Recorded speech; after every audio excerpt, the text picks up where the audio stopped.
Mendengar kata ide cerita bagi sebagian orang bukan hal yang aneh, apalagi buat orang-orang yang memang hidupnya berhubungan dengan dunia kreatif, entah sebagai hobi saja atau memang mencari kehidupan di dunia kreatif.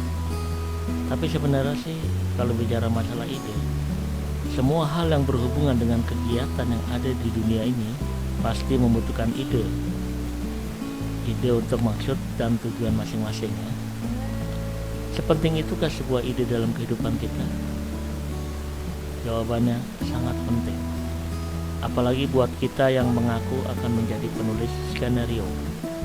Tapi yang jadi masalah, di mana dan dari mana kita akan mendapatkan ide itu? Apakah bisa beli di pasar, Alfamart mungkin? Atau ide itu ada di dekat kita, tapi kita tidak menyadarinya?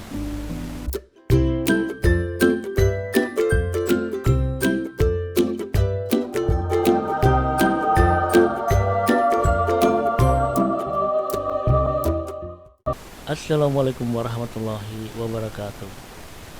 Apa kabar semuanya? Jumpa lagi bersama saya Sak Purnadi di Purna Project. Sebelum kita berlanjut, apakah teman-teman sudah memikirkan tugas yang diberikan pada video sebelumnya, yakni video tahap pertama penulisan skenario cerita lepas? Kalau sudah, kalian bisa fokus pada video kedua dari tahapan menulis skenario cerita lepas ini. Tapi sebelum lanjut, buat teman-teman yang baru bergabung, sebaiknya tekan subscribe dan tanda loncengnya, agar teman-teman yang mau belajar akan mendapatkan notifikasi dari video lanjutannya. Jadi teman-teman tidak akan ketinggalan dalam belajar. 5, 4, 3, 2, 1. Pada video tahap pertama, kita sudah ditugaskan untuk memilih genre cerita apa yang akan kamu buat. Buat teman-teman yang masih bingung atau baru bergabung, silakan menonton video sebelumnya, yakni video tahap pertama menulis skenario cerita lepas jenis genre film. Kalau saya sudah menentukan akan mengembangkan cerita dari genre cerita komedi. Teman-teman silakan menentukan jenis cerita yang akan kalian buat sebelum menonton video ini. Video ini akan membahas masalah tips dan trik dalam mencari ide cerita yang berguna untuk mengembangkan genre cerita yang akan kita buat. Di antara tips dan trik mencari ide cerita yang pernah dan sering saya lakukan adalah sebagai berikut. Pertama, banyak membaca. Seperti kata orang bijak, membaca adalah jendela dunia. Pasti kamu pernah mendengarnya. Membaca memanglah sumber wawasan yang sangat baik. Semakin sering membaca, maka kamu akan semakin memiliki banyak wawasan. Dan zaman sekarang pun sangat mudah untuk menemukan bahan bacaan, mulai dari majalah, koran, buku pengetahuan, tabloid, internet, dan masih banyak lagi. Karena yang akan saya bangun cerita dari genre komedi, maka saya pun dituntut untuk membaca sesuatu dari perspektif komedi. Untuk bahasan ini nanti kita akan bahas pada video khusus ya, yang membahas tentang komedi. Kita lanjut ya. Jadi dengan semakin banyak membaca, kita akan dengan mudah untuk menemukan ide-ide tulisan, karena kita sudah banyak memiliki wawasan. Maka dari itu, membaca menjadi salah satu cara ampuh dalam mencari ide tulisan. Dan menurut para penulis-penulis terkenal, membaca adalah peluru bagi penulis. Kedua, pengalaman pribadi. Cara ini yang mudah kamu lakukan ketika kamu merasa bingung untuk mencari ide tulisan. Kamu bisa mengingat-ingat pengalaman pribadi, karena pengalaman pribadi adalah hal yang pernah kamu lakukan dan pasti kamu tahu betul bagaimana jalan ceritanya. Jadi kamu dapat lebih mudah untuk menulisnya. Tinggal kamu sesuaikan saja dengan cerita yang akan kamu buat. Kebetulan saya mau membuat cerita bergenre komedi, maka saya akan memikirkan pengalaman pribadi yang membuat saya tersenyum atau ketawa, dan saya tuangkan ke dalam tulisan.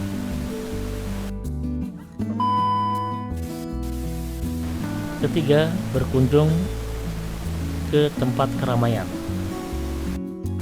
Ya, ini juga salah satu cara untuk bisa mencari ide cerita ya.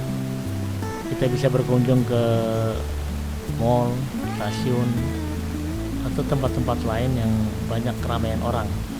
Tapi untuk saat ini kalian jangan lupa gunakan masker ya.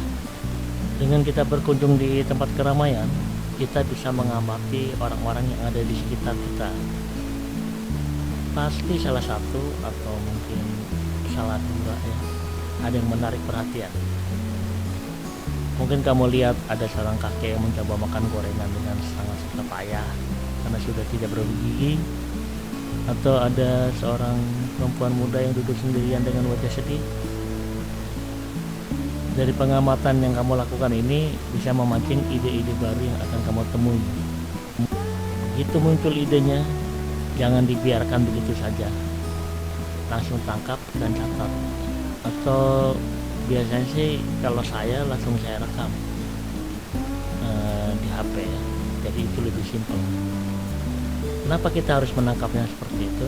Karena ide awal yang muncul akan segera diserbu oleh ide-ide lain yang akan berdatangan ke kepala kita, dan itu akan mengaburkan ide awal yang sudah kita buat.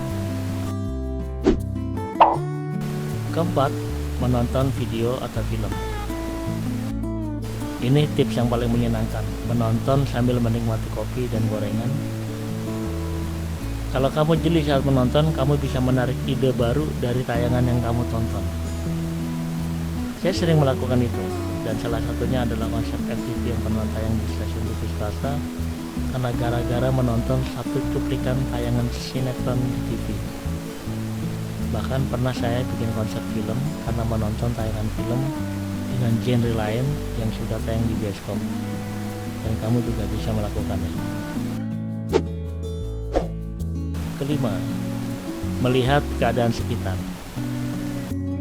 Tips simpel ini sering kita lupakan, padahal ada banyak ide yang bisa kita ambil kalau kita jeli mengamati kejadian sekitar kita, baik kejadian di dalam rumah atau di luar rumah. Satu contoh kasus saja, saya pernah lihat seorang ibu yang dikepung sama debt kolektor bank harian karena ibu ini sudah telat bayar selama 1 bulan. Persis seperti adegan di film laga, jadi kejar-kejaran dan pengepungan yang akhirnya berujung pada kesepakatan kapan ibu itu akan melunasinya. Atau kejadian di dalam rumah, istri yang teriak-teriak seperti orang kesurupan karena melihat seekor ulat di batang kangkung yang mau disayur.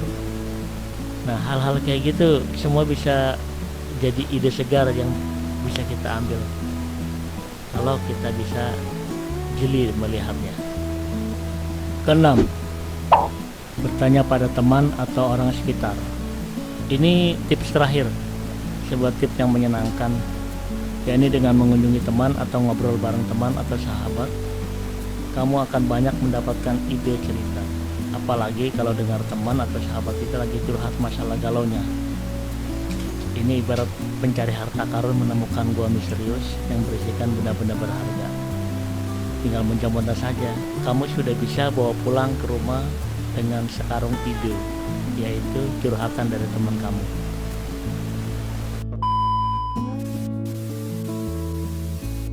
Oke teman-teman, itu aja tips dan trik dari saya bagaimana cara memburu ide yang paling simpel.